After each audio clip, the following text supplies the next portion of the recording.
अच्छा, बातों बातों में ना एक चीज़ रह गई, सॉरी कट कर रहा हूँ आपको। हम केसेस पे बात कर रहे थे आपके कि कोई केस ऐसा आया हो जिसमें आप भी हैरान हो गए हो कि मैं आपको एक केस के बारे में Failure। मैं आपको आपके अपने एक केस के बारे में बताऊंगा। वो मैं इसलिए बताऊंगा, अगर आप मुझसे नहीं भी पूछते तो भी मैं आपको बताता। यमुनानगर की एक 23 साल की लड़की है, हरियाणा की, डेंटिस्ट, फ्रेश पास आउट हुई है, आगे की पढ़ाई कर रही है। उसका मेरे पास फ़ोन आया, पहले मैसेंजर पे टेक्स्ट आया कि I really want to talk to you, I mean it's the last day of my life and I just wanted someone to listen to me once and I think you will be the great person for that. मैं उस वक्त किसी बहुत ज़रूरी meeting में बैठा हुआ था, 8 सवा 8 बजे की बात है। अब मैं अगेन फिर मैं ये नहीं कह रहा मैं बहुत अच्छा हूँ, बस सबका इम्प्रॉम्प्टू रिएक्शन होता है। मैंने जैसे ही वो मैसेज देखा, मैंने फटाक से वो मीटिंग बंद कर दी। मैं कहा भाई साहब कल बात करते हैं। फटाक से बाहर निकला, मैंने उसका नंबर लिया मैसेंजर पे, मैंने ताबड़तोड़ कॉल किया। कॉल पे बातें चली। अब उस दिन बात चली 2.5 घंटे हमारी, वहाँ से लेके घर तक, अपने घर की पार्किंग के नीचे तक खड़ा होकर उससे बात कर रहा हूँ। 2.5 घंटे करीब बात चली और बाद में पता चला कि पिछले 8 महीने से उसको एक बिना पाँव की औरत दिख रही है जो हवा में घूम रही है उसके फ्लैट में जहाँ वो रह रही है, उसके घर में। उसके पीछे नहाते हुए वो उसके बाथरूम में घूमती है, सोते हुए उसके ऊपर से क्रॉस करके जाती है। स्कूल, वो कॉलेज की बस में जिसमें वो बैठ के कॉलेज जा रही है, बाजू वाली सीट में बैठी है या वो बस से ट्रैवल कर रही है। 8 महीने से उसके साथ ये सिस्टम चल रहा है और बहुत ज़्यादा ख़तरनाक चल रहा है। ठीक है भाई, तो फिर मेरा तो कुछ हो नहीं पाया। मैं सोच रही हूँ शायद अपनी जान दे दूँ तभी इस चीज़ से पीछे छूटे, पर क्योंकि ये चीज़ मुझे डरा बहुत ज़्यादा रही है। तो आपने अपने घर वालों से बात की? तो जैसे मैंने ये बोला वो खूब रोई। मैंने बात की। मैंने जब ये होना शुरू हुआ था तब मैंने अपने घर वालों को बोला था। मेरे घर वालों ने मुझे एक आश्रम में डाल दिया, वहाँ मुझे 16 दिन तक रखा कि भाई इसका इलाज करो।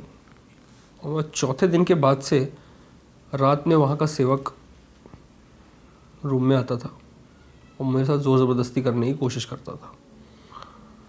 और 16वें दिन कोई आए, उन्होंने कहा कि देखो ऐसा है कि तुम्हारे अंदर एक बुरी शक्ति का वास है और मेरा वीर्य उसे साफ कर सकता है। तो बोली, मैं बहुत ज़्यादा डर गई और मैंने बोला ठीक है हम कल देखते हैं। और अगले दिन सुबह मैं किसी तरीके से आश्रम से भाग के मैं घर आ गई। उसके बाद से मैंने दोबारा अपने घर वालों को नहीं बोला, क्योंकि मैं बोलूँगी तो वो फिर से मुझे शायद उसी जगह वापस फेंक दें। तुमने किसी से बात नहीं की अभी तक? नहीं, मेरे से नहीं हो पा रहा। तो अब ये जो तकलीफ़ है ये भी झेली नहीं जा रही, तो मैं छोड़ देती हूँ। मैंने कहा रुको, थोड़ी देर बात और करते हैं ना। ऐसे करके बातचीत निकली। उस रात तो कुछ नहीं किया। अगले दिन सुबह से मैंने ही फ़ोन करना शुरू कर दिया। 15-16 दिनों तक हमारी बात चली। और मैं उससे बात क्यों कर रहा था? मैं कुछ इन्वेस्टिगेशन कर रहा था? नहीं, मैं अपनी कोई नॉलेज और रिसर्च और स्किल और टैलेंट ऐसा कुछ भी इस्तेमाल नहीं कर रहा था। मैं बस उससे बात कर रहा था। मैं बस उसको सुन रहा था कि वो क्या कहना चाहती है, वो क्या करती है, उसे क्या पसंद है, उसे क्या पसंद नहीं है, वो कहाँ जाती है, क्या खाती है, किससे बातें करती है, किस तरीके की इंसान है। बस मैं उसे सुन रहा था, इतना ही। ये जो केस था ये 3 टर्म्स में डिवाइडेड था। पहला PTSD, आसान भाषा में पोस्ट ट्रॉमेटिक स्ट्रेस डिसऑर्डर। एक ट्रॉमा जब आपको कभी लगता है बचपन में या कभी भी, तो उसके बाद के जो साइड इफ़ेक्ट होते हैं उसे PTSD बोलते हैं। बचपन में उसके साथ जो हुआ वो मैं पूरे शर्मनाक तरीके से कह सकता हूँ, एंड शेमफुली आई कैन एक्सेप्ट कि भारत में 90% बच्चियों के साथ यही होता है। घर में कोई चाचा, भामा, भांजा, स्कूल टीचर, ये वो किसी ने मोलेस्ट किया। मोलेस्टेशन का मतलब हमेशा रेप नहीं होता, एक साइकोलॉजिकल मोलेस्टेशन भी होती है, वो बहुत ज़्यादा ख़तरनाक होती है। तो इनका कोई चचेरा मामा था जो उस टाइम पे इनके घर में आके रहता था, वो इसको मोलेस्ट करता था। वहाँ से उसको एक ट्रॉमा पड़ा जो कि धीरे धीरे उम्र के साथ पैराडोलिया बना। पैराडोलिया का मतलब होता है अनजान चीज़ों में शेप देख लेना। जैसे आपने कभी फ़ोटो देखी होगी फेसबुक पे कि हवाई जहाज़ में भगवान शिव बने हुए हैं या साईं बाबा बने हुए हैं। तो एब्स्ट्रैक्ट चीज़ों में शेप आप ढूंढ लेते हैं इसे पैराडोलिया कहते हैं। तो ये भी एक दिमागी ही हाँ, ये बीमारी नहीं है, ये एक स्किल है इंसान की, जो उसके साथ सामने आती रहती है। कभी जैसे हमारे बीच में कैसे होता है, अब जैसे फॉर एग्जांपल आपने देखा होगा, बड़ा फेमस एक आर्ट है, इस तरीके से हम अपने हाथ को ऐसे करके शैडो कास्ट करते हैं और शैडो दीवार पे लगती है और हम बोलते हैं ये डॉग है ना? तो वो डॉग थोड़ी है, हमने बता दिया आपको डॉग है और आपके दिमाग का पैराडोलिया उसे कंसीव कर रहा है as a dog, information switch की जा रही है।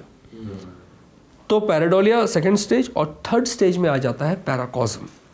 पैराकॉज्म इज अ साइकोलॉजिकल इलनेस जिसमें एक इंसान अपने लिए एक फिक्शनल कैरेक्टर तैयार करता है जो उसे नुकसान पहुंचाना चाहता हो। ये कोई डीमन, डेविल, विच, भूत, चुड़ैल, पिशाच, कोई बड़ा गंदा सा जानवर, कुछ भी हो सकता है जो उसे नुकसान पहुंचाना चाहता हूँ, क्योंकि वो अपनी एक सुसाइडल टेंडेंसी से गुजर रहा है जिसके लिए उसने एक ऑल्टरनेट थ्योरी तैयार की है कि मैं खुद को नहीं मार सकती पर ये मुझे मारेगा। लेकिन इसके बारे में वो किसी से बात नहीं कर सकती क्योंकि कोई समझने को तैयार ही नहीं है। घर वाले साइकियाट्रिस्ट, साइकोलॉजिस्ट या किसी और के पास ले जाने को तैयार नहीं है। लोग पूछते हैं तुमने ज़िंदगी में क्या अचीव किया है, और मैं क्यों 5,000 करोड़ का काम छोड़ दूंगा। मैंने ये अचीव किया है, मैंने उस लड़की को बचा लिया। मैं हिम्मत दिखा के यमुनानगर गया, उसके घर पे गया, उसके माँ बाप को बैठ के सारी चीज़ें समझाई, लैपटॉप में एक प्रेजेंटेशन बना के लेके गया था प्रॉपर।